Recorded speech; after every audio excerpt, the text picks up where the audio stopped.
Hi everyone, and thanks for being with me. I'm going to talk today about something which has been concerning me for, I guess, over 20 years, and that is about how we deal with psychopaths.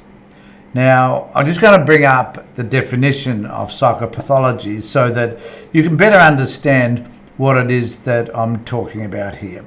However, I do need to acknowledge that all of us at some point have met a psychopath. We not have necessarily been able to identify them as such. We may not see their behaviour as psychopathic, but nevertheless, I'm sure that at some point we have met them. I'm going to talk a little bit about a circumstance that I encountered some 20 years ago, where I met what I defined as a psychopathic manager, and how that impacted me and what I chose to do about it. I want this to be something that we could talk about so that if you're meeting up with someone who's psychopathic, then there may be some ideas here that might be able to help you also to manage and deal with that particular problem. So a psychopath is a person who is manipulative, dishonest, narcissistic, unremorseful, non-empathic, and exploitative may be a psychopath. Criminality, promiscuity, and lack of responsibility are also common traits associated with psychopathy. Now, I want to raise this as an issue primarily because when we're working in our workplace, no matter where that may be, we may not necessarily be identifying other people as being psychopaths. We may be identifying them as people with bad behaviour, some people that are just irritable, some people that are just angry, and so on. But at the end of the day, we need to understand that if they have any trait that is psychopathic, then we need to be extremely wary of them. One of the things I think that we need to realise, which was the case for me, was that I'm a very trusting person. I believe I look for the positives in everybody, and that I try to understand a person, try to understand where they're coming from, what is it that motivates them. I'm there to help them as best as I could. As a social worker, that's who I am. And I guess that's who I always have been. But when you encounter some of these people in the workplace, you start to wonder about your ability to be able to firstly identify the behaviours, and secondly start to work out whether or not those people are manageable. Now, some 20 years ago, I was working for an organisation where I was a therapist, and within that organisation, a particular woman, my manager, who had no experience around therapy, didn't understand anything about the work that I was doing. She was a community development worker, and she certainly wasn't a therapeutic counsellor.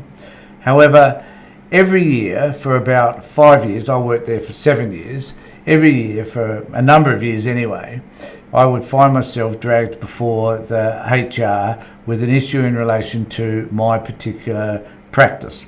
The way I worked, the way I engaged with clients, a whole host of issues were always raised. And one day I heard that she had been telling people that I was hard to manage. She had been very critical of me in front of my colleagues, and I found that extremely distressing. So I chose on that occasion to confront her with that issue. Now, at that particular point in time, I've been doing a lot of work around conflict resolution and certainly around assertion. And so I decided to present her with a statement which I thought was important and that I thought was directing the problem at the problem, which was her behaviour, and that I wanted it to be addressed.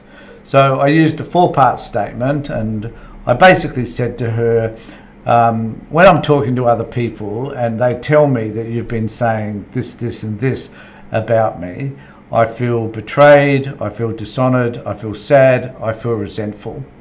Because I don't believe for a moment that that's actually who I am and that you're giving them a false impression of me.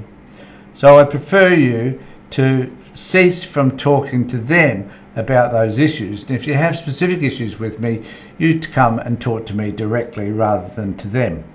Now, I thought that was a fair 4-part statement.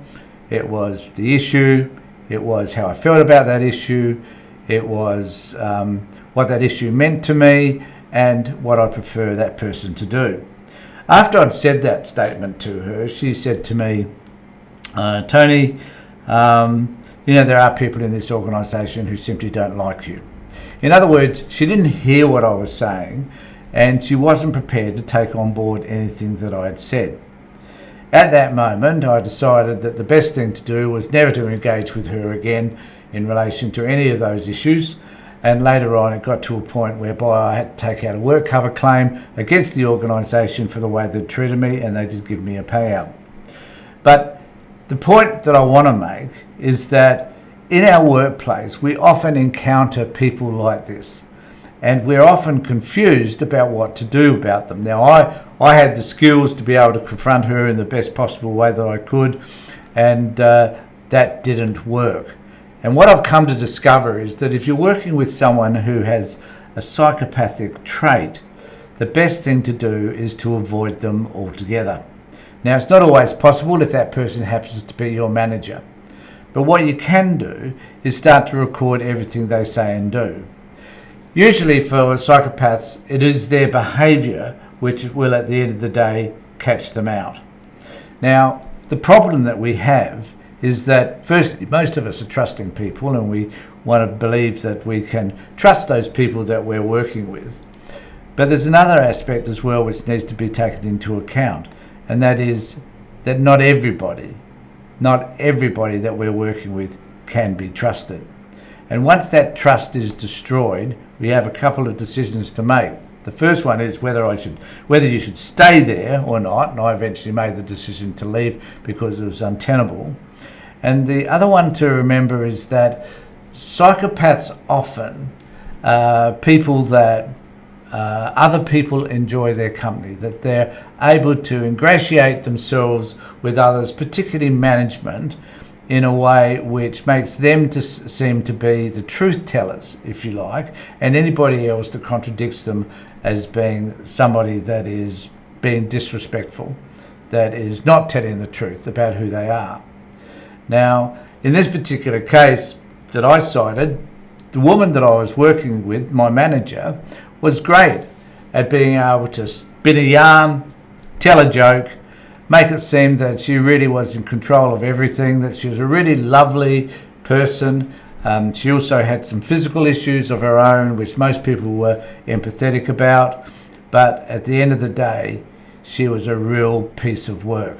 And she was there, determined to take me down. And one of the reasons why she did was that I was clearly more competent at the particular work that I was doing than she was at hers. And she obviously, for some reason, felt threatened by all of that. Now, what does this mean? When we're confronted with somebody who has these traits, that is, they want to take you down, that they appear to ingratiate themselves with others, they have the ability to be able to joke, to laugh, to appear to be the best person that they can be. They're putting on this front because they find that that's important to do for other people. It's construct. So when we notice all of that, but we do notice some failures in their behaviour, things that they say, things that they do, we simply need to be able to record those particular behaviours.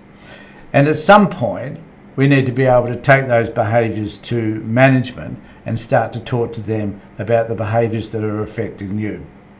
Now, most management won't be aware of a psychopath's behaviours. They will see them perhaps as incidences whereby that person has behaved in ways that have been unhelpful to me, but maybe not to the rest of the staff. There's an interesting case whereby an executive officer, I think he was the owner of the business, I think it was a major business like Costco, and he would make sure that every year he'd go and visit every Costco staff, that he would speak to them about what it is that they experienced in the workplace and how they felt about the people that they were working with. He would take them seriously. He would believe the things that they were saying. And because of that, he was able to manage those people within his organisation who were acting badly, who were the psychopaths within his organisation. An example of psychopathology particularly is around, I guess, Donald Trump. Now, I don't wish to bring politics necessarily into this discussion, but there's an interesting story that's told about a time when Donald Trump was being interviewed on a podcast, and so this would have been in 2000. It was at the time of 9/11. In fact, it was actually as 9/11 was happening. So he was in his office, he was looking out across New York, and lo and behold, 2 planes smashed into the buildings, and those buildings were destroyed. And Donald Trump, while doing the podcast, was observing what was happening. His response to this, though, was, "I now have the tallest building in New York." Not about the people that have been killed, no empathy for them whatsoever, but about the fact that his building now was the biggest in New York. And I guess that needs to tell us all that we need to know about Donald Trump. It probably needs all that we need to know about psychopaths. Psychopaths are unable to relate to individuals. All they think about is what's important to them. Now, the important thing to understand, I think, and this is my own understanding of psychopaths, is that they are interested in themselves. They don't want anything to happen to them. It is about who they are and how they choose to manipulate the world that's around them. And if we could find ways to challenge that world, if we could find ways to appropriately confront their version of who they are, we may be able to find out and may be able to extract somehow behaviours which will indicate their true sense of self.